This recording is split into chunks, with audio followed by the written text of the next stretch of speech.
محمدا عبده ورسوله أما بعد فإن خير الحديث كتاب الله وخير الهدى هدى محمد صلى الله عليه وسلم وشر الأمور محدثاتها وكل محدثة بدعة وكل بدعة ضلالة وكل ضلالة في النار.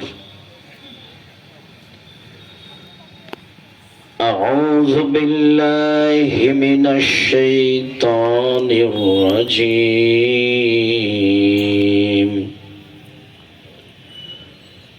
وما كان لنبي أن يغل ومن يغل يأتي بما غل يوم القيامة.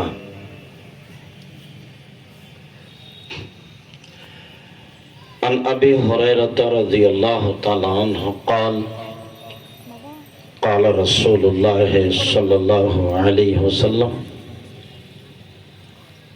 لا يغل أحدكم حين يغل وهو مؤمن فإياكم رواه البخاري ومسلم. عن أبي هريرة رضي الله تعالى عنه قال قال رسول الله صلى الله عليه وسلم آية المنافق ثلاثة إذا حدث كذب وإذا وعد أخلف وإذا أؤتمن خان. رواه البخاري ومسلم.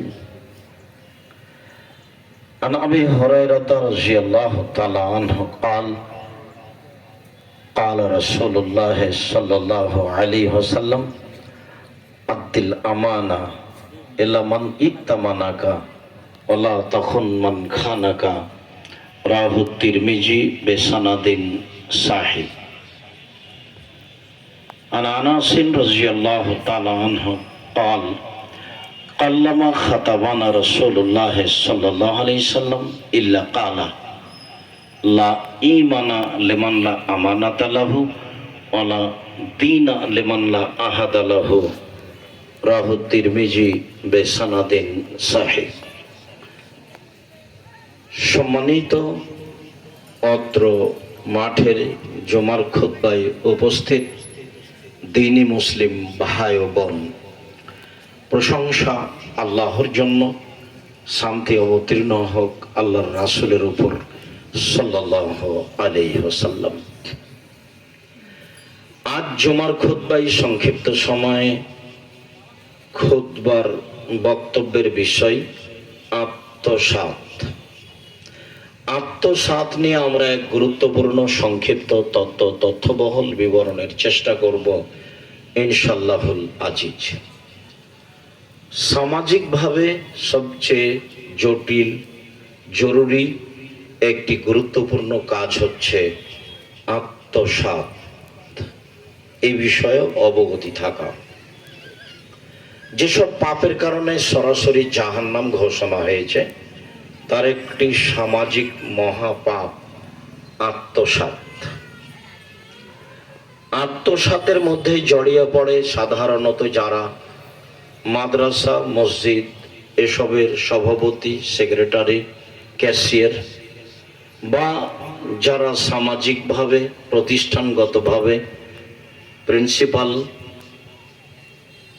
Vice principal বা আরও যারা ভাইস চ্যান্সেলর, হেড মাওলানা, হেডমাস্টার, সামাজিকভাবে চেয়ারম্যান, মেম্বার, এমপি, মন্ত্রী ও যারা কন্ট্রাক্টরি দায়িত্ব পালন করে, এরাই সাধারণত এসব জায়গায় পাপের সাথে জড়িয়ে পড়ে। আরও যারা ব্যবসা বাণিজ্য হিসাবে মালিকের অধীনে ব্যবসা করে তারাও আত্মসাতের মধ্যে জড়িয়ে পড়ে, বুঝতে পারে না আত্মসাৎ কত বড় পাপ। এ ব্যাপারে আল্লাহ তাআলা মানুষের কথার উত্তরে আমাদের নবী মুহাম্মদ সাল্লাল্লাহু আলাইহি সাল্লাম এবং পৃথিবীর সকল নবীকে সতর্ক সাবধান করে বলেন, মা কানা লিনাবিয়্যিন আইয়াগুল্লা, নবী রাসূলগণের জন্য এটা শোভনীয় নয় যে তারা আত্মসাৎ করবে। আত্মসাৎ করা তাদের মান সম্মানে মানায় না। তারা আল্লাহর পক্ষ থেকে বিশেষ গুরুত্বপূর্ণ মানুষ। কেউ যদি তাদের ব্যাপারে কিছু বলে থাকে বা বলে, তাহলে তা ভুল হয়েছে, একথা আল্লাহ তাআলা বলেন। পরের অংশে তিনি পৃথিবীর সকল নবী রাসূল সাধারণ জনগণকে সতর্ক করে বলেন, অমাই ইয়াগলুন, যে ব্যক্তি আত্মসাৎ করবে, ইয়াতি বিহি ইয়াউমাল কিয়ামা, সে জিনিসটা নিয়ে সে বিচারের মাঠে উপস্থিত হবে। এটা হলো সবচেয়ে বড় অপমানের মাধ্যম। যে যা আত্মসাৎ করবে সে তা নিয়ে বিচারের মাঠে উপস্থিত হবে। আমরা আলোচনার শেষ পর্যায়ে যখন একটি বাস্তব হাদিসের অনুবাদ করব, তখন আমরা বিষয়টি আরো বিস্তারিতভাবে অবগত হব। এতটুক যে যা আত্মসাৎ করবে সে তা নিয়ে বিচারের মাঠে উপস্থিত হবে। এ ব্যাপারে আল্লাহ তাআলা বলেন, ইন্নাল্লাহা লা ইউহিব্বুল খায়িনিন, নিশ্চয়ই যারা আত্মসাৎ করে, যারা বিশ্বাসঘাতক, আল্লাহ তাদের পছন্দ করেন না, আল্লাহ তাদের ঘৃণা করেন।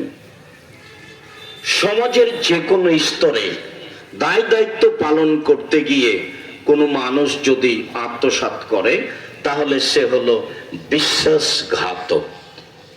এমন লোককে আল্লাহ তাআলা ঘৃণা করেন, পছন্দ করেন না।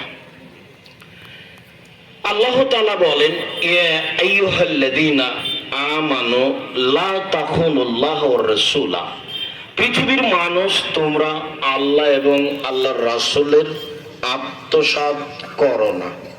তাদের দায় দায়িত্ব পালন করতে গিয়ে, তাদের আদেশ নিষেধ পালন করতে গিয়ে তোমরা আল্লাহর সাথে এবং রাসূলের সাথে বিশ্বাসঘাতকতা করো না, গাদ্দারি করো না।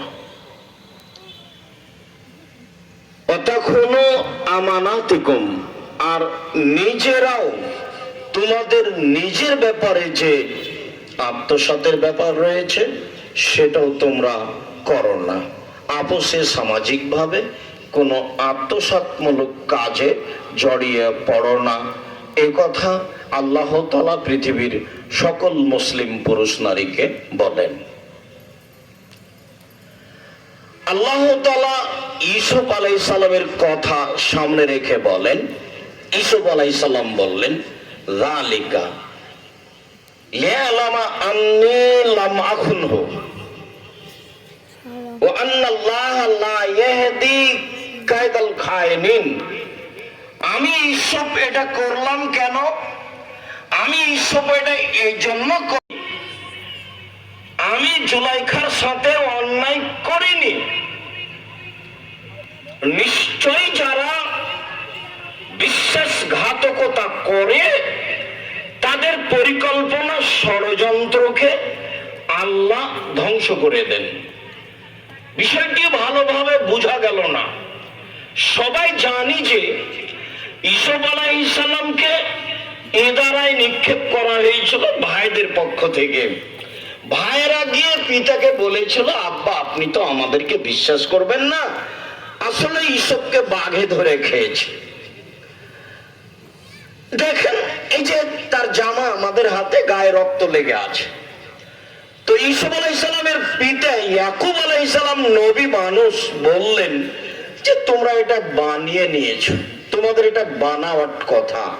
এমত অবস্থায় আল্লাহ সহযোগী, আমি ধৈর্য ধারণ করি, সেটা উত্তম ধৈর্য হবে, তোমাদের সাথে মুখামুখি না করি।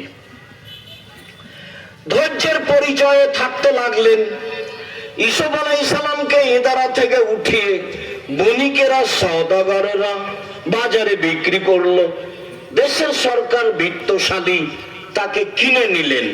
অপূর্ব চেহারা ছিল ইউসুফ আলাইহিস সালামের। ইউসুফ আলাইহিস সালাম হয়তোবা দাদির রূপ চেহারা পেয়েছিলেন। ইউসুফ আলাইহিস সালামের দাদি মানে ইব্রাহিম আলাইহিস সালামের স্ত্রী সারা।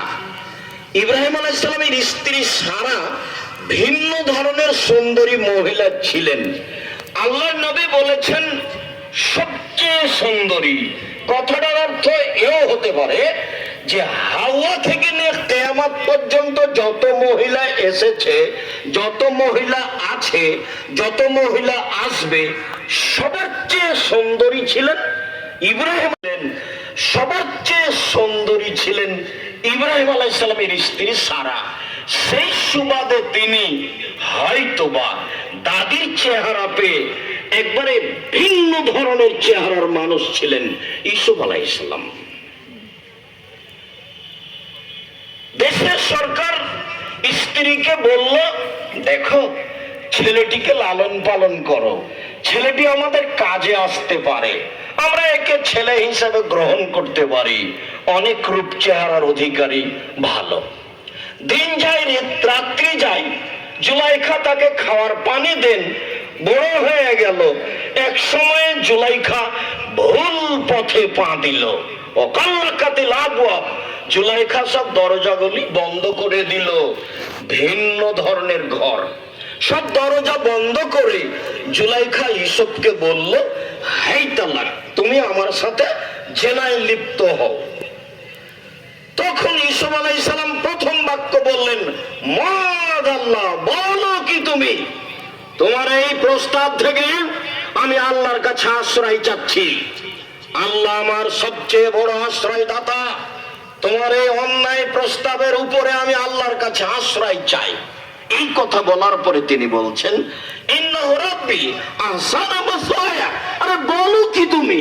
তোমার স্বামী আমার মালিক, তিনি আমাকে ভালো থাকতে দিয়েছেন, তিনি আমাকে ভালো খেতে দিয়েছেন।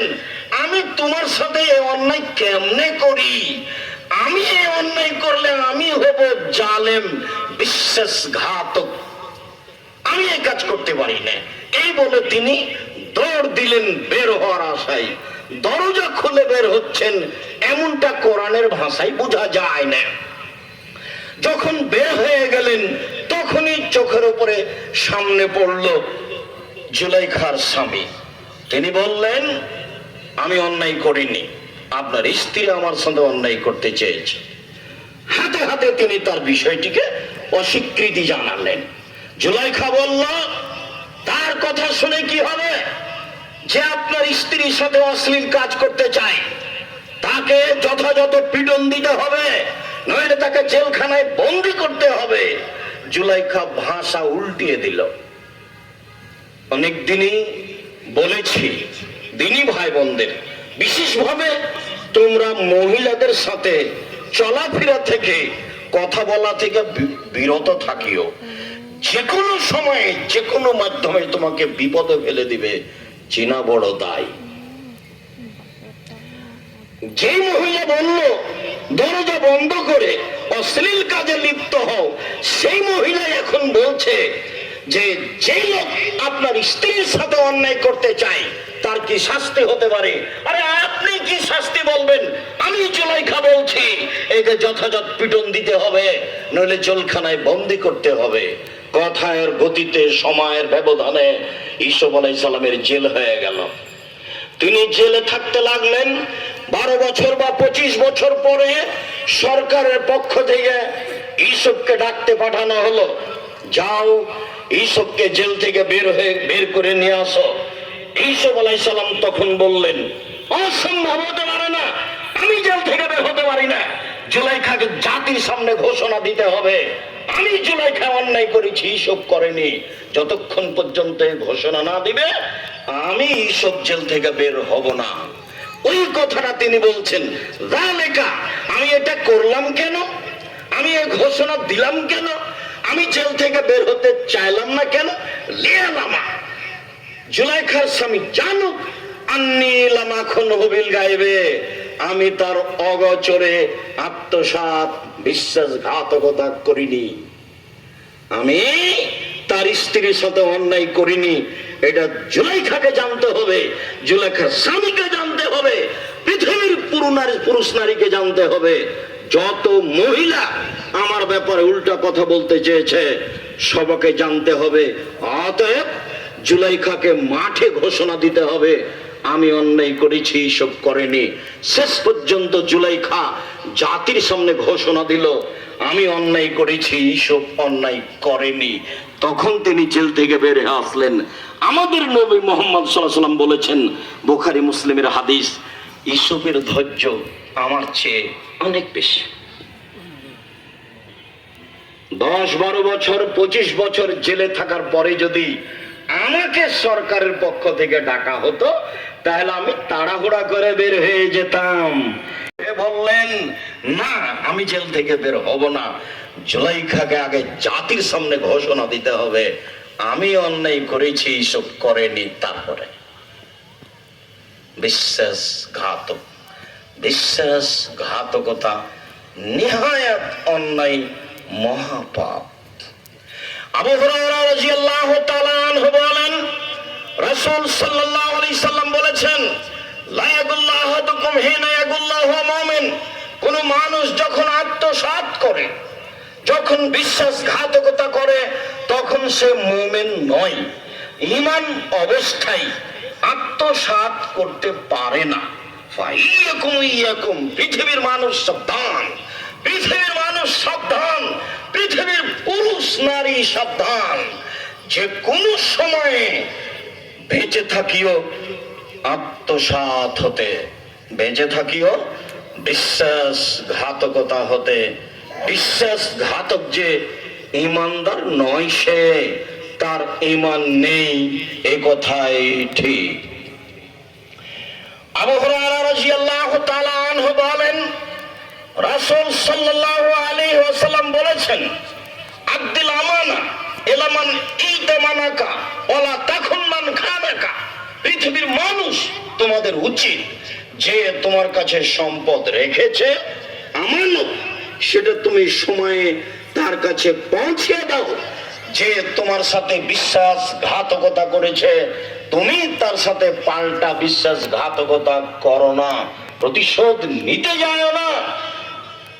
আত্মসাৎ করা মহাপাপ, পাল্টা আত্মসাৎ করিও না। আনাস রাদিয়াল্লাহু তাআলা আনহু বলেন, রাসূল সাল্লাল্লাহু আলাইহি ওয়াসাল্লাম কাল্লামা খাতাবানা, যখনই আল্লাহর নবী আমাদের খুতবা দিতেন, তিনি তার জীবনে খুব কমই খুতবা দিয়েছেন, যাতে এইটা বলেননি, মানে প্রায় সব খুতবাতে এই বক্তব্য দিয়েছেন, পৃথিবীর মানুষ শুনে রেখো, লা ঈমানা লিমান লা আমানাতা লাহু, যার আমানতদারি নেই তার ঈমান নেই। বিশ্বাসঘাতক যে সে মুমিন নয়, আত্মসাৎকারী যে সে মুমিন নয়, গাদ্দার কখনো ঈমানদার হতে পারে না, এই কথা তিনি বলেন। পরের বাক্যে বলেন, ওয়ালা দীন লিমান লা আহাদা লাহু, ওয়াদা অঙ্গীকার নেই যার, ওয়াদা করে টিকিয়ে রাখে না যে, দিন ধর্ম নেই তার। ওয়াদা অঙ্গীকার নেই যার, দিন ধর্ম নেই তার। পৃথিবীর মানুষ শুনে রেখো, আত্মসাৎ আছে যার, বেঈমান সে, তার ঈমান নেই। ওয়াদা রাখে না যে, দিন ধর্ম নেই তার, এ কথা মুহাম্মদ সাল্লাল্লাহু আলাইহি সাল্লাম বলেন। সম্মানিত অত্র মাঠের জুমার খুতবায় উপস্থিত দিনী ভাই বোন, বিষয়টিকে আমি ভালোভাবে আপনাদেরকে স্মরণ রাখার জন্য অনুরোধ জানাচ্ছি। যন্ত্রের মাধ্যমে অনলাইনে পৃথিবীর যেখান থেকে যারা অবগত হচ্ছি, সময়ের গতিতে অবগত হব, সবাইকেই বিষয়টি খুব শক্তভাবে দেখার জন্য অনুরোধ জানাচ্ছি। আবু হুরায়রা রাদিয়াল্লাহু তাআলা আনহু বলেন, রাসূল সাল্লাল্লাহু আলাইহি সাল্লাম বলেছেন, আয়াতুল মুনাফিক সালাসা, তিনটি কর্মে মানুষ মুনাফিক হয়। মুনাফিকের চিহ্ন তিনটি, তিনটি কর্মে মানুষ মুনাফিক হয়। এক, ইদা হাদ্দাসা কাযাবা, কথা বললে মিথ্যা বলে, মিথ্যা যার ভিতরে আছে সে মুনাফিক। দুই, যে ওয়াদা আখলাফা, ওয়াদা করলে খেলাপ করে, মুনাফিক সে। মুনাফিকি চিহ্ন তার মধ্যে রয়েছে 3। ওই যে উতুমেনা খানা, জিনিস আমানত তার কাছে রাখা হলে আত্মসাৎ করে, অস্বীকার করে, সময় না করে দেয়, ঠিক মতো সেটা বাস্তবায়ন করে না, কিছু করে কিছু করে না। এই হলো মুনাফিক, এই হলো বিশ্বাসঘাতক, এ আত্মসাৎকারী একজন।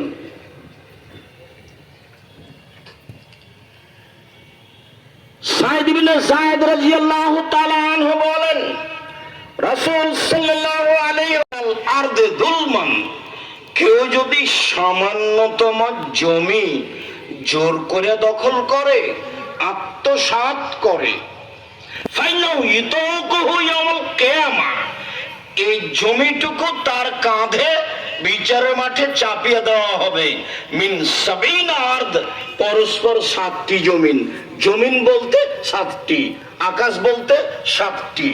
7টি জমিন তার কাঁধে চাপিয়ে দেওয়া হবে, এই কথা মুহাম্মদ সাল্লাল্লাহু আলাইহি সাল্লাম বলেন। সালেম তার পিতা থেকে বর্ণনা করেন, তার পিতা বলেছেন, রাসূল সাল্লাল্লাহু আলাইহি সাল্লামকে আমি বলতে শুনেছি, পৃথিবীর মানুষ শুনে রেখো, মান আখাযা মিনাল আরদে শাইআন বিগাইরি হাক্কিন, কেউ যদি অন্যায়ভাবে সামান্যতম জমি দখল করে, অল্প থেকে অল্প, কম থেকে কম, শহরে বসবাস করে যারা, তারা এক জমি 10 বার বিক্রি করার চেষ্টা করে। ঢাকায় বসবাস করে যারা, এদের অভ্যাস আরো বেশি। জমি চাষ করে যারা, আল কেটে কেটে বাড়িয়ে দেয়, নিজের জমিকে অপরের জমিকে কমিয়ে দেয়। এরকম বহু মানুষ আছে, এরকম করে যারা। আল্লাহর নবী বলেন, খুশিবা বিহি ফিল আরদে ইলা ইয়াউমিল কিয়ামা ইলা সাবিনা আরদ, তাকে মাটিতে ধসিয়ে দেওয়া হবে, তখন থেকে নিয়ে কিয়ামত পর্যন্ত মাটির নিচে যেতে থাকবে। এই কথা মুহাম্মদ সাল্লাল্লাহু আলাইহি সাল্লাম বলেন।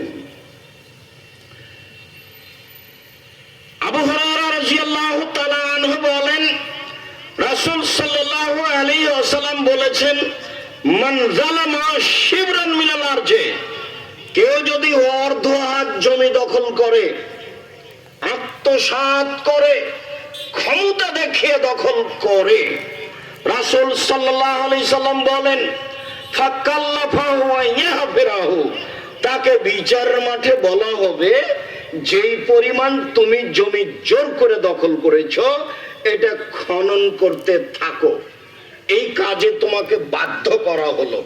হাত্তা ইয়াবলুগা আখিরা সাবিআর দিনা, এইভাবে খনন করতে করতে যখন 7 জমিনের নিচে যাবে, ফাইনাহু ইউতাকু ইলা ইয়াউমিল কিয়ামা, তখন এই 7টা জমিন তার কাঁধে তুলে দেওয়া হবে। হাত্তা ইউজাবানান নাস, এই জমিন কাঁধে করে বিচারের মাঠে ঘুরতে থাকবে যতদিন বিচার শেষ না হয়। সম্মানিত দিনী ভাই বোন, জালেম যারা, বিশ্বাসঘাতক যারা, আত্মসাৎকারী যারা, তাদের বিচার পরে হবে। অর্থ সম্পদের যাকাত বের করে না যারা, জালেম তারা, তাদের বিচার পরে হবে। জোর করে জমি দখল করে যারা, জালেম তারা, বিশ্বাসঘাতক তারা, তাদের বিচার পরে হবে। একদিন যদি দেরি হয়, তাহলে সময় হলো 50,000 বছর। আর যদি 3 দিন দেরি হয় বিচারের, তাহলে সময় হলো 1.5 লক্ষ বছর। জানি না জালেমের বিচার হতে কতদিন সময় লাগবে।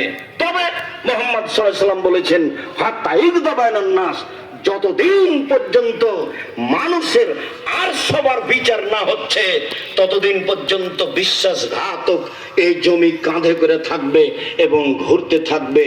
বিষয়টি বুঝাতে আপনাকে অক্ষম, কি দিয়ে বুঝায় আপনাকে? এইটা বিচারের মাঠে কত কঠিন, কবর যত কঠিন, কিয়ামত তার চেয়ে অনেক বেশি কঠিন। কিয়ামত যত কঠিন, জাহান্নাম তার চেয়ে অনেক অনেক অনেক বেশি কঠিন। কি দিয়ে বুঝাই আপনাকে আমি বিচারের মাঠ কত কঠিন?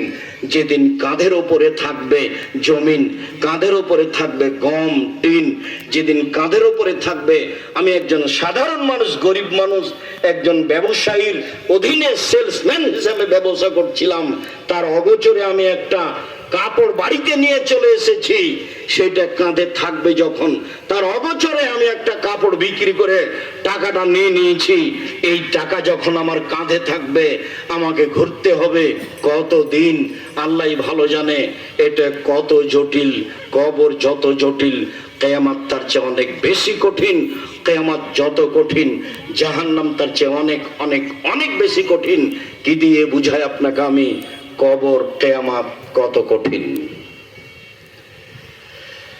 আব্দুল্লাহ ইবনে আমর রাদিয়াল্লাহু তাআলা আনহু বলেন, দিলালে রাসূলুল্লাহ সাল্লাল্লাহু আলাইহি ওয়াসাল্লাম আইয়ুন নাস আফজাল। আল্লাহর নবীকে জিজ্ঞাসা করা হলো, আল্লাহর নবী সবচেয়ে ভালো মানুষ কে? একটু বলেন তো সবচেয়ে ভালো মানুষ কে?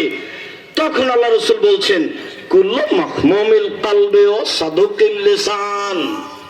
কুল্লু মাহমুমিল কলব ওয়া সাদুকিল লিসান, এই আরবিটা বললেন। তখন সাহাবীগণ বলছেন, সাদুকুল লিসান না রে বহু, ফামা মাহমুমুল কলব, মুখে যে সত্যবাদী এই কথা বুঝি, কিন্তু মাহমুমুল কলব, অন্তরে যে পরিষ্কার, সেই ভালো মানুষ, এ ভাষা বুঝি না। এটা সাহাবীগণ বললেন। আল্লাহ নবী বললেন, শোনো, অন্তর পরিষ্কার যার, সেই হলো ভালো মানুষ। শোনো, মুখে সত্যবাদী যে, সেই হলো ভালো মানুষ।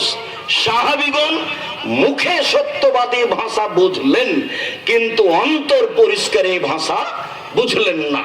তখন তিনি বলছেন, শোনো, নাকিও তাকিও, স্বচ্ছ পরহেজগার, স্বচ্ছ মানুষ যে তারই অন্তর ভালো, পরহেজগার যে তারই অন্তর ভালো, স্বচ্ছ, সব সময় পরিষ্কার। রাত 11টায় ব্যাংকের অ্যাসিস্ট্যান্ট ম্যানেজারের কাছে ঋণ দিয়েছি, ভাই কেমন আছেন, একটা বিষয়। যখন হিসাব নিকাশ মিল খাবে, তখন চাকরি শেষ হলো আজকের মতো। প্রত্যেক স্তরে যারা যেখানে আছে, ঘুমানোর আগে হিসাব মিল করে আত্মসাৎ আমি কারি নাকি, আমি কি বিশ্বাসঘাতক, এইটা ছোট থেকে ছোট একজন ছোট কর্মচারীকেও হিসাব করতে হবে। রাসূল সাল্লাল্লাহু আলাইহি সাল্লাম বলেছেন, পৃথিবীর মানুষ মনে রেখো, কুল্লুকুম রাইন ওয়া কুল্লুকুম মাসউলুন আন রাইয়াতিহি, প্রত্যেকে দায়িত্বশীল, দায়িত্ব সম্পর্কে বিচারের মাঠে জবাব দিতে হবে। এই কথা বলার পরে তিনি বললেন, ওয়ারাজুলু রাইনা আলা রাই ওয়ারাজুলু আলিমামু রাই, যারা দেশের সরকার, তাকে সরকার সম্পর্কে, দায়িত্ব সম্পর্কে বিচার মাঠে জবাব দিতে হবে। ওয়ারাজুলু রাইন ফি আহলি বাইতিহি, যে বাড়ির মালিক বাপ, তাকে বিচার মাঠে জবাব দিতে হবে তার মালিকানা নিয়ে। অল মারাতু রাইয়াতে ফি বাইতি যাওজা ওয়ালাদিহি, বাড়ির মালিকা যে আপনার স্ত্রী, যে তার দায়িত্ব আছে বাড়ির উপরে, তাকে জবাব দিতে হবে। এই কথা বলতে বলতে নিচে নামতে নামতে বলছেন, ওয়াদুর রাজুল রাইন ওয়া হুম সুন্নাতিহি, দাস দাসী যে, কাজের মানুষ যে, কিষান কামলা যে, দাস দাসী যে, কাজের মানুষ যে, কিষান কামলা যে, তাকে জবাব দিতে হবে তার দায়িত্ব সম্পর্কে। অতএব ঘুমার আগে একজন সেলসম্যান কাজের লোককে সম্পূর্ণ হিসাব নিকাশ ঠিক করে ঘুমাতে হবে। এ কথাই রাসূল সাল্লাল্লাহু আলাইহি সাল্লাম বললেন। বলছিলাম, আব্দুল্লাহ ইবনে আমর রাদিয়াল্লাহু তাআলা আনহু বলেন, রাসূল সাল্লাল্লাহু আলাইহি ওয়াসাল্লাম বললেন, আরবাউন ইযা কুননা ফিকা ফালা আলাইকা মা ফাতাকা মিনাদ দুনিয়া, পৃথিবীর মানুষ, যদি তোমার ভিতরে 4টা জিনিস থাকে, তোমার সবকিছুই আছে, ইহকাল তোমার, পরকাল তোমার। 4টা জিনিস আছে যার, ইহকাল তার, পরকাল তার। 4টা জিনিস নেই যার, ইহকাল নেই তার, পরকাল নেই তার। 4টা জিনিস আছে যার, সবকিছু আছে তার। এক, হিফজ আমানাতিন, আমানতের রক্ষা, বিশ্বাসঘাতক নয় যে, তার সব কিছু আছে, ইহকালে পরকালে আছে। বিশ্বাসঘাতক যে, তার কোনো কিছুই নেই। আত্মসাৎ আত্মসাৎকারী যে ইহকাল নেই তার, পরকাল নেই তার। আত্মসাৎকারী নয় যে ইহকাল আছে তার, পরকাল আছে তার। সিদক হাদিসিন, সত্য কথা যার, সবকিছু তার। হুসনু খালিকাতিন, ভালো আচরণ যার, সবকিছু তার। ইফাতুন ফিতওয়ামাতিন, বৈধরুজি যার, সবকিছু তার। বৈধরুজি যার, সবকিছু তার। এই কথা বলে আল্লাহ রাসূল খুব ভালো মানুষকে এইভাবে বললেন, শোনো, ফালা ইসমা আলাইহে ওয়ালা বাগিয়ে ওয়ালা গিল্লা ওয়ালা হাসাদা।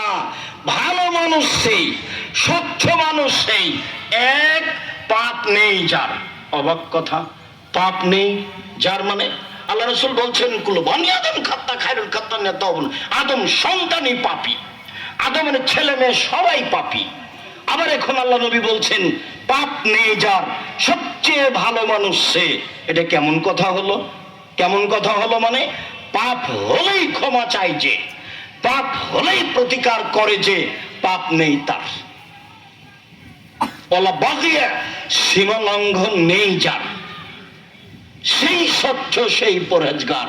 আব্দুর রাজ্জাক সাহেব বলেন তো সীমা লঙ্ঘন নেই যার এ কথাটা কি? বড় সীমা লঙ্ঘনকারী, আত্মসাৎকারী, বিশ্বাসঘাতক, জোর করে জমি দখল করে, গরিব মানুষকে উঠিয়ে দেয়, সবসময় মানুষকে বেকায়দায় ফেলে রাখে। এ হলো সীমা লঙ্ঘনকারী বড়। ছোটকে দিনাজপুর বাজারে গেছি, 100 মরিচ নেব, কাঁচা মরিচ। তো দেখি তোমার মরিচ কেমন, এই বলে একটা হাতে মরিচ নিয়েছি আর বলেছি যে মাপো। এবার দাঁড়ি পাল্লা 100 হয়ে গেছে। আপনার হাতে যে মরিচটা আছে এটা আপনি এখন কোথায় রাখবেন? যদি আপনার পাল্লায় রাখেন তাহলে আপনি ছোট সীমা লঙ্ঘনকারী, যদি আপনার ব্যাগে রাখেন তাহলে আপনি ছোট সীমা লঙ্ঘনকারী। হাতের মরিচটা আপনার পাল্লায় বা আপনার ব্যাগে রাখতে পাবেন না, তার ডালিতে রাখতে হবে, নইলে আপনি একজন সীমা লঙ্ঘনকারী। এ কথাই ঠিক। যখন মুসা আলাইহিস সালাম দাওয়াত নিয়ে গেলেন, তখন ফেরাউন বলছে, ও শিশুকালে তোমাকে আমি লালন পালন করিনি, তোমার বয়সের বহু বছর আমার মাঝে থাকোনি। আরে তুমি তোমার কর্ম করেছো, যা করেছো, এক থাপ্পড় দিয়ে মানুষ মেরেছো, তুমি কর্ম তোমার করেছো, তুমি বড় বিশ্বাসঘাতক, সীমা লঙ্ঘনকারী। এই পর্যন্ত ফেরাউন বলল। মুসা আলাইহিস সালাম বললেন, আমি যা করেছি তা করেছি, আমি তখন ভুল পথে ছিলাম, এক থাপ্পড় দিয়ে এক মানুষকে মেরেছি, এ কথাই ঠিক। আমি তোমার ভয়ে তোমার এলাকা থেকে পালিয়ে গেছি। আল্লাহ আমাকে নবী করেছেন, আল্লাহ আমার উপরে দয়া করেছেন, আল্লাহ আমাকে জ্ঞানে গুণে পূর্ণ করেছেন। তুমি আমার উপরে অনুগ্রহ করেছো, অনুগ্রহ করে তুমি খোঁটা দিয়েছো, তুমি আমার উপরে অনুগ্রহ করেছো। ফেরাউন অনুগ্রহে তুমি করে আমাকে খোঁটা দিয়েছো, খোঁটা দিয়ে তুমি বানি ইসরাইলকে দাস দাসীতে পূর্ণ করেছো, সব পুরুষকে হত্যা করেছ, নারীদেরকে দাসী করেছ। তুমি সীমা লঙ্ঘনকারী, তুমি অধ্যত স্বৈরাচার, তুমি সীমা লঙ্ঘন করেছ। মুসা আলাইহিস সালাম বলছেন, তুমি অধ্যত অহংকারী, তুমি স্বৈরাচার, তুমি স্বৈরাচারী করেছ, তুমি সীমা লঙ্ঘন করেছ। আল্লাহ আমাকে জ্ঞানে গুণে পূর্ণ করেছেন, আল্লাহ আমাকে নবী করেছেন, আল্লাহ আমার প্রতি দয়া করেছেন। ফেরাউন যখন বলল ওভাবে, তখন মুসা আলাইহিস সালাম এভাবে বললেন, সীমা লঙ্ঘন তুমি করেছ। বলছিলাম সম্মানিত দিনী ভাই বোন, আমাদের আলোচ্য বিষয় হচ্ছে আত্মসাৎ, যা মহাপাপ, ফলাফল জাহান্নাম।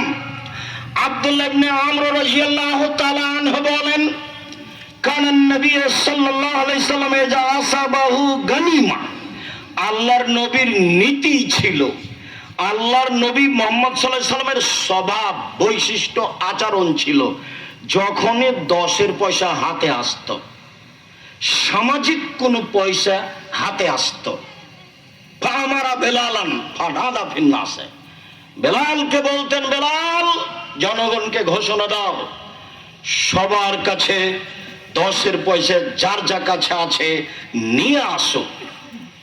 ফায়াজিউনা বিগানামিহিম, তারা যার কাছে যেটুকু থাকতো নিয়ে উপস্থিত হতো। ফায়ুখাম্মিসু ফায়ুকাসসিমু, তিনি 5ম ভাগের 1 ভাগ নিতেন, বাকি সবার মাঝে বন্টন করে দিতেন।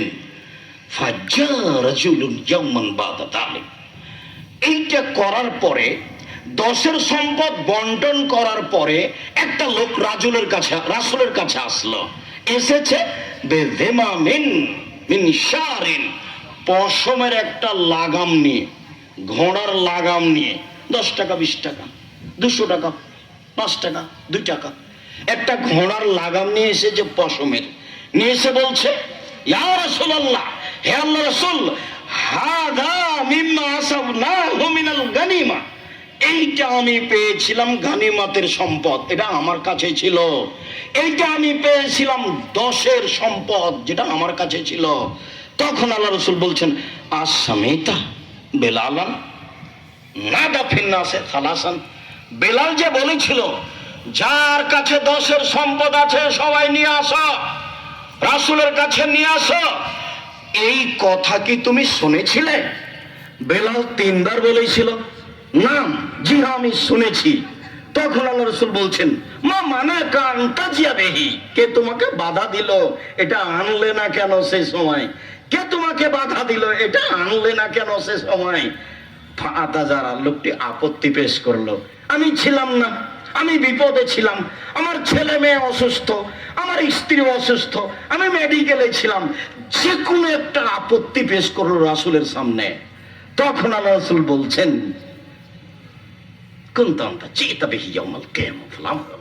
ঠিক আছে, এই সম্পদ তুমি নিয়ে যাও, এটা বিচারের মাঠে কাঁধে করে নিয়ে আসিও, আমি নিলাম না।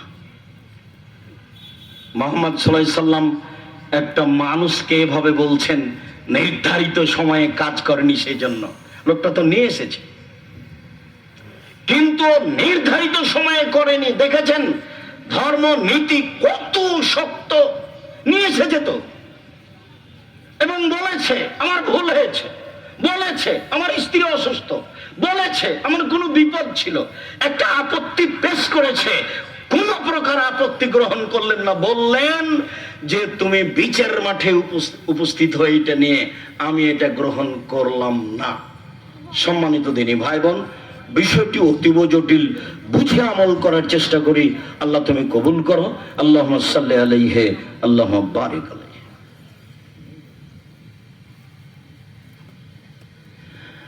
আলহামদুলিল্লাহ ওয়াহদা, والصلاه والسلام على من لا نبي بعده।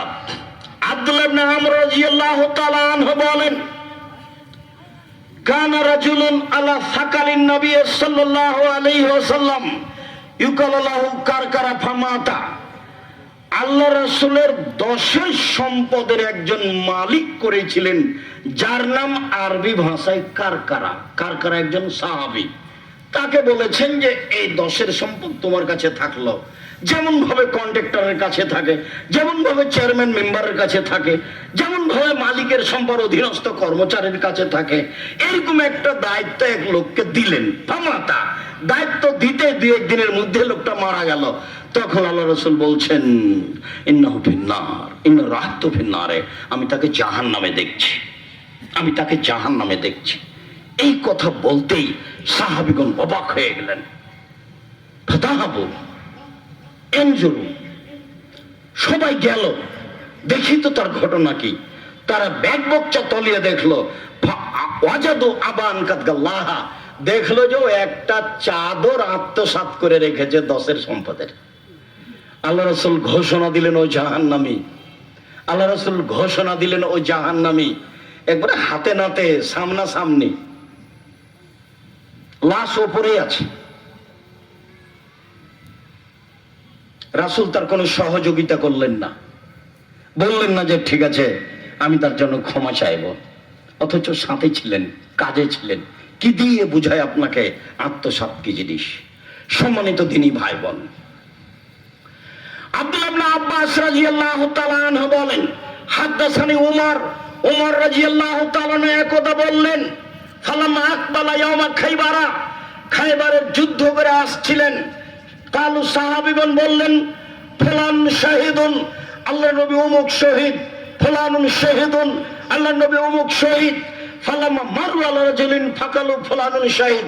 এভাবে বলতে বলতে সাহাবীগণ একজনের নাম উল্লেখ করে বলছেন আল্লাহ নবী অমুক শহীদ। যেমন এই কথা বলা, আল্লাহ রাসূল বলছেন কাল্লা, কখনো নয়, অসম্ভব, তোমাদের কথা ঠিক নয়। ফাইন্নাহু রাইতু ফিন্নার, আমি তাকে জাহান্নামে দেখছি। ফাকাদ গালাবাতান, সে একটা চাদর আত্মসাৎ করেছে। আমি আর আপনি শহীদ বললে হবে না, রাসূলের সাথে যুদ্ধ করে শহীদ হলেন না, আমি বললেই হবে? সাহাবীগণ বলছেন অমুক শহীদ, অমুক শহীদ, অমুক শহীদ।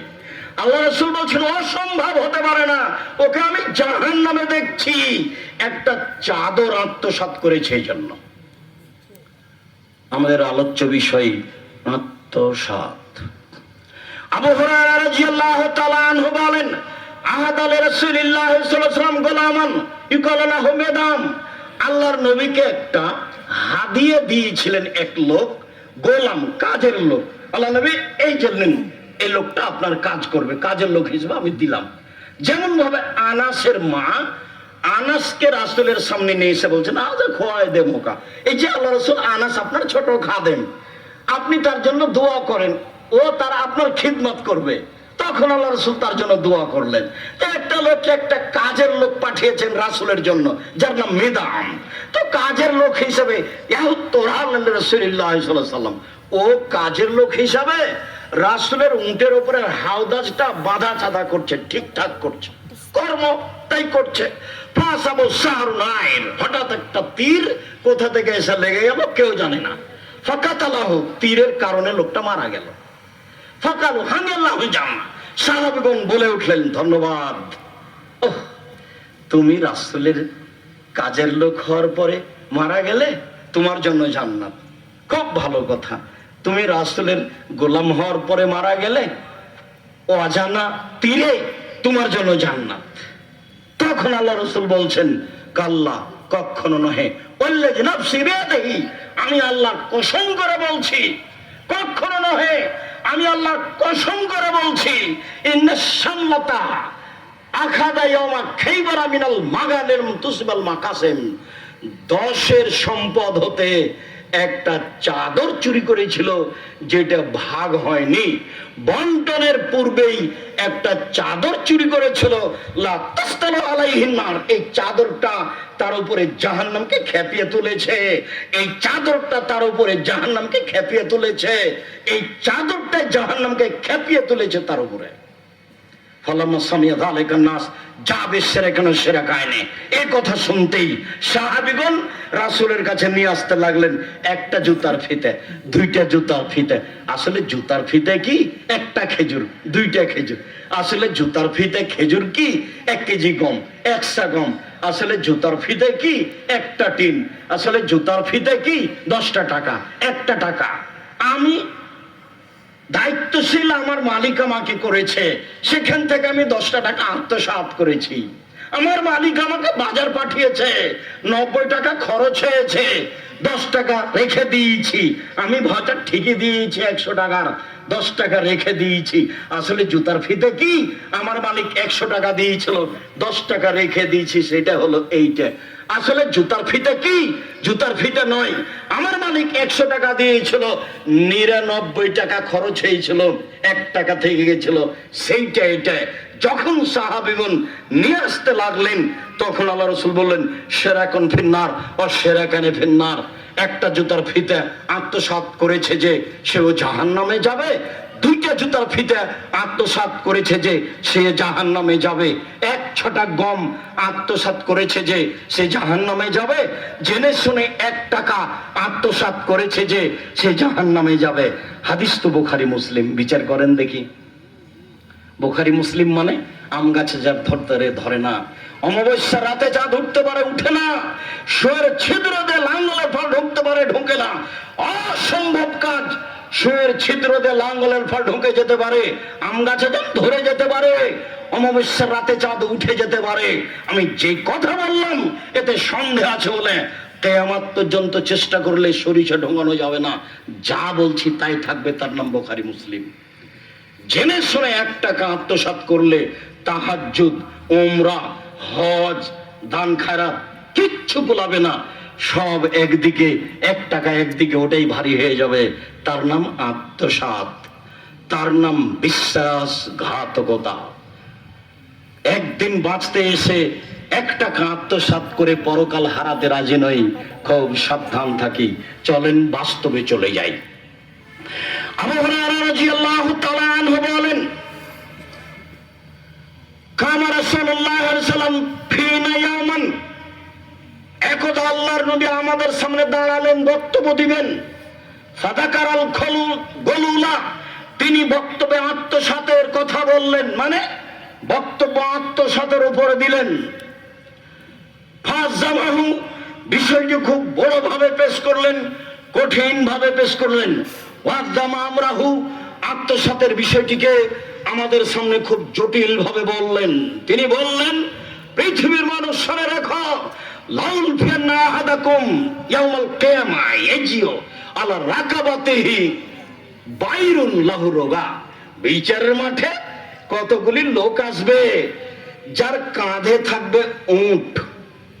ফায়াকুলু, সে বলবে, ইয়া রাসূলুল্লাহ, আগে শ্রী আল্লাহ রাসূল, আমি বিপদে, আমাকে বাঁচান।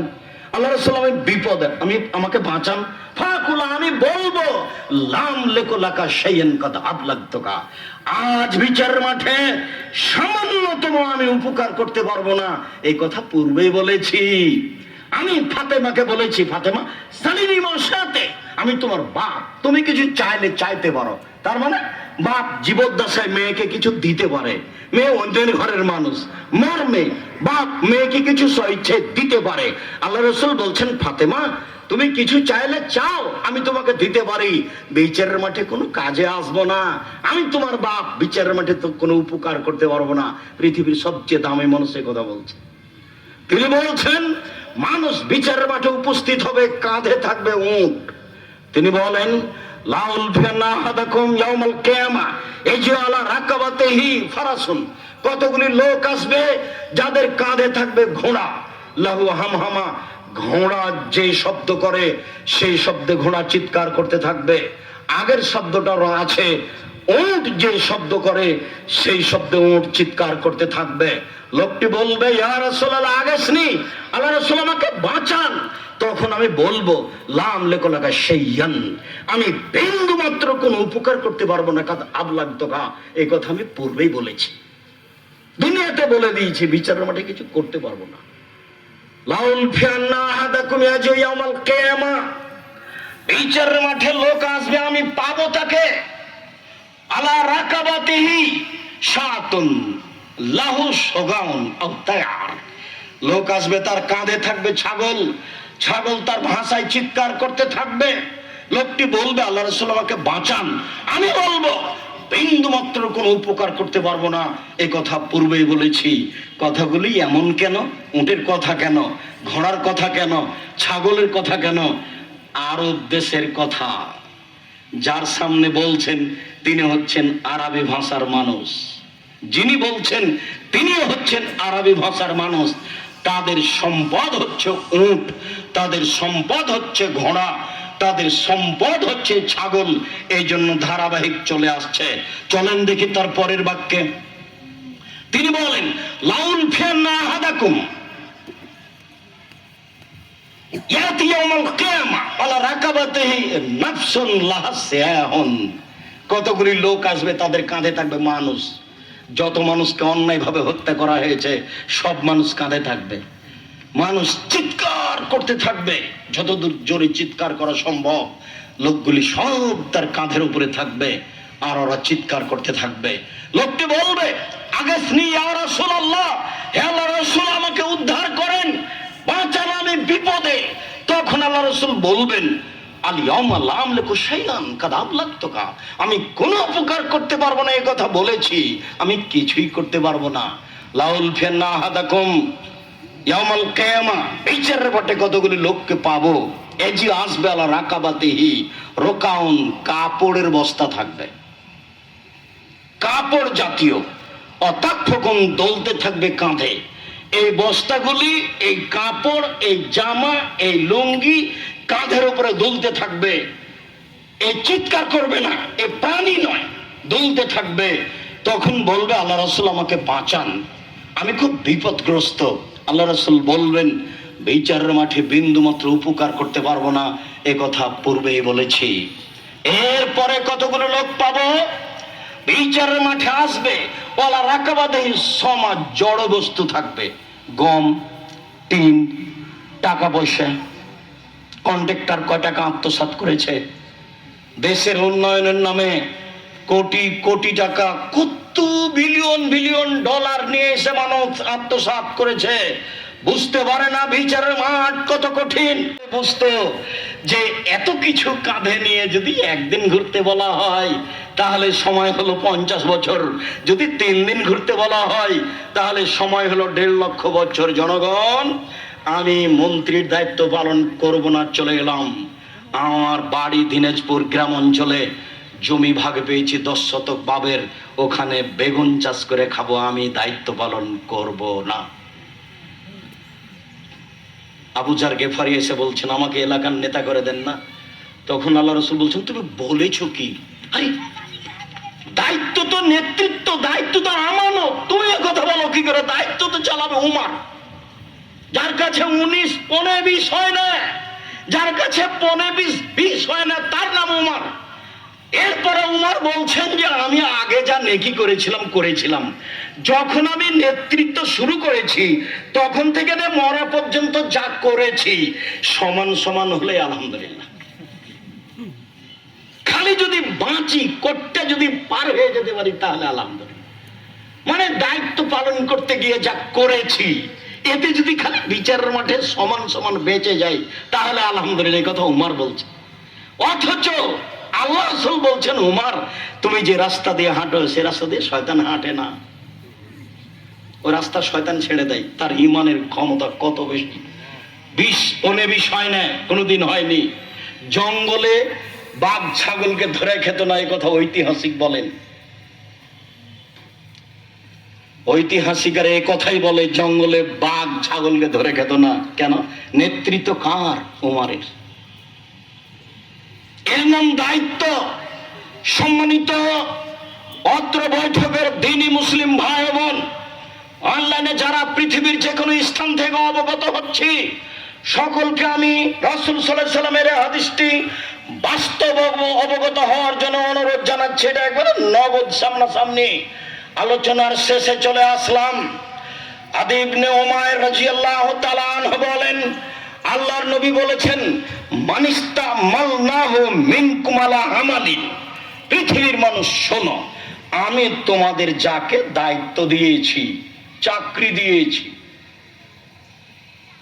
তুমি চট্টগ্রাম বিমানবন্দরে আছো, তুমি চট্টগ্রাম পোর্টে আছো, তোমার সিগনেচারে জিনিস নামে, তুমি বলছো 20,000 টাকা আমাকে দিতে হবে, তাহলে আমি সিগনেচার করব।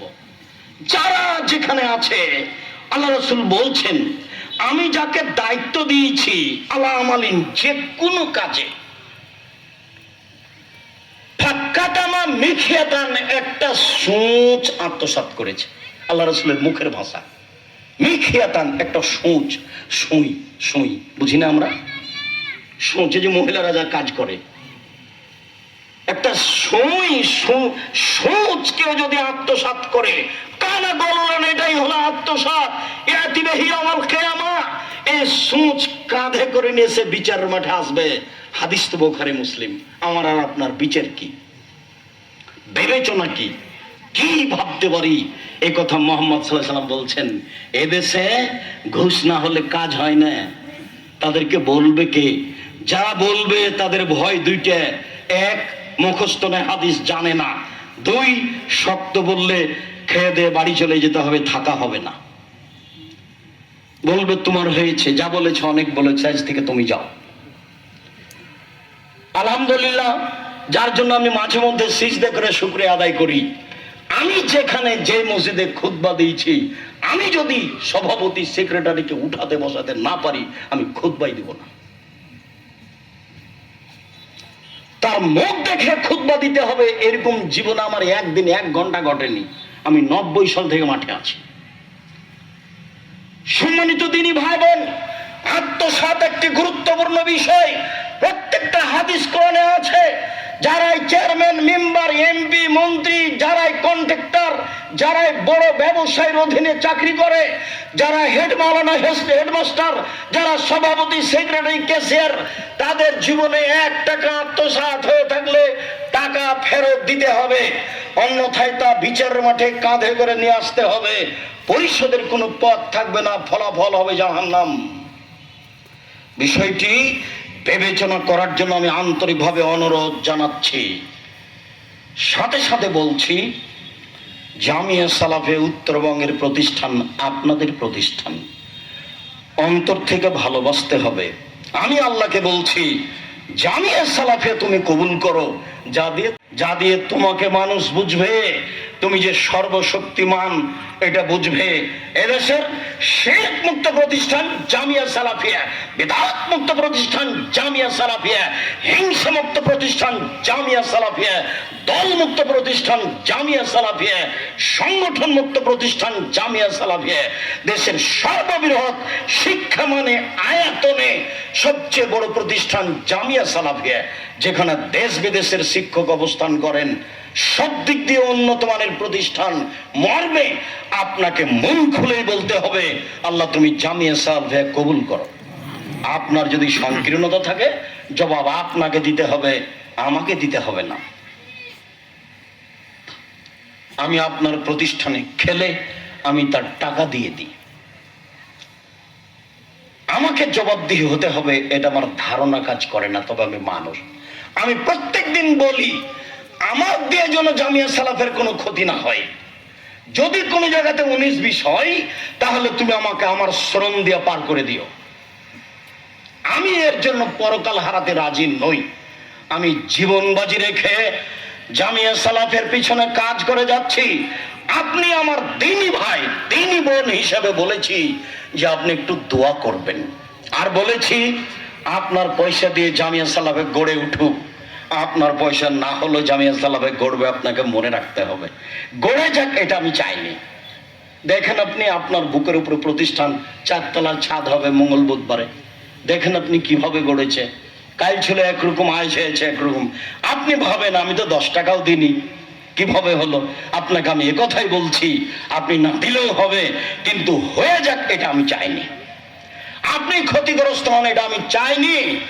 হিংসা মুক্ত প্রতিষ্ঠান জামিয়া সালাফিয়া, অতএব আপনি মন থেকে দোয়া করবেন। আমি বলেছি, পতিতালয়ের মহিলা যদি কুকুরকে পানি পান করে জান্নাত পেতে পারে, জামিয়া সালাফিয়া আল্লাহকে সন্তুষ্ট করার জন্য কেউ যদি 10 টাকা দান করে, সে জান্নাত পাবে ইনশাআল্লাহ। এটা আমার দৃঢ়তা কাজ করে। অতএব আপনি জামিয়া সালাফের জন্য একটু মন খুলে দোয়া করবেন। যেদিন আসবেন সেদিন 10 টাকা হাতে নিয়ে আসবেন, খালি আসবেন না। ছেলেরা সামনে দিয়ে যাবে, আপনার সামনে দিয়ে চলে গেল, আপনি 10 টাকা বের করতে পারলেন, এটা আমি চাইনি। আল্লাহ রাসূল বলছেন, ইলাদুলিয়া খায়রুম মিন ইয়াদিসুফলা, দেওয়া হাত ভালো নেওয়া হাতের চেয়ে। আর যারা তেঘরা, তারা বউ হোক আর বেটি হোক, তেঘরা যত দূরের নাম তেঘরা, ওরা এই গ্রামে জন্ম নিয়েছে মেয়ে হিসেবে, যে কোনো জায়গাতে শ্বশুর বাড়ি হিসেবে চলে গেছে। সারা দেশের, দেশ বিদেশের যেখান থেকে মেয়ে এসেছে তেঘরা গ্রামে বউ হিসাবে, সবার কাছে আমার বলা থাকছে, মহিলা হিসাবে, শাশুড়ি মা হিসাবে বলা থাকছে, আপনি জামিয়া সালাফিকে অন্তরে থেকে ভুল করবেন না। একটা লোক এসে বলছে, আল্লাহ নবী, আমার বাপ মারা গেছেন, আমি যদি এখন দান করি তাহলে আমার বাপের পাপ মিটে যাবে কি? আল্লাহ রাসূল বললেন, নাম, হ্যাঁ। হাদিস বুখারী মুসলিম। আপনার বিচার কি? আপনি ছেলে হিসাবে আপনার বাপের কি করলেন? আপনি মনেই করতে পারেন না আপনার বাপকে এত ভালো হওয়ার পরেও, আর আপনার ছেলে আপনাকে স্মরণ করবে, এটা আপনি কি দিয়ে বুঝলেন? শ্বাস বন্ধ হওয়ার আগেই পথ বাছাই করি, এটাই ভালো হবে। আমি উত্তরবঙ্গের সকল দিনী ভাই বোনকে বলতে চাই, জীবনের সাথে সাথে করে নেবেন জামিয়া সালাফিয়াকে। মন খুলে দোয়া করবেন জামিয়া সালাফের জন্য, দানের হাত প্রশস্ত করবেন জামিয়া সালাফের জন্য। পৃথিবীতে সবচেয়ে শক্তিশালী ইবাদত হলো দান, এটা মনে রাখার জন্য আমি অনুরোধ জানাচ্ছি। আমি আসলেই কিছু না কিছু পয়সা হাতে নিয়ে আসবেন, আমি না আসলেও নিচে থেকে জামিয়া সালাফের কাছে এসে প্রিন্সিপাল বা যার কাছে হোক একটা দিয়ে রসিদ বই নিয়ে যাবেন। জামিয়া সালাফ বাইরে খোলা ভাটে এভাবে আদায় হয় না, মনে রাখার জন্য আমি অনুরোধ জানাচ্ছি, মাফ করে দাও। যারা আমরা বাড়িতেও হাসপাতালে আছি, তুমি তাদের আরোগ্য সেবা দাও। তুমি সেবা দিতে পারো, অন্য কেউ পারে না, তুমি আমার আরোগ্য দাও, সেবা দাও। আমরা যারা বেঁচে আছি, তুমি তাদেরকে তোমার রাসূলের পদ্ধতি অনুযায়ী চলার তৌফিক দান করো। শিরক মুক্ত জীবন দাও, বিদআত মুক্ত জীবন দাও, বৈধ রুজির পথ করে দাও, আত্মসাৎ থেকে রক্ষা করো। তোমার দরবারে এই জোরালো দাবি দোয়া রেখে আজকের জুমার খুতবা এখানেই শেষ করলাম। আল্লাহুম্মা সাল্লি আলাইহি।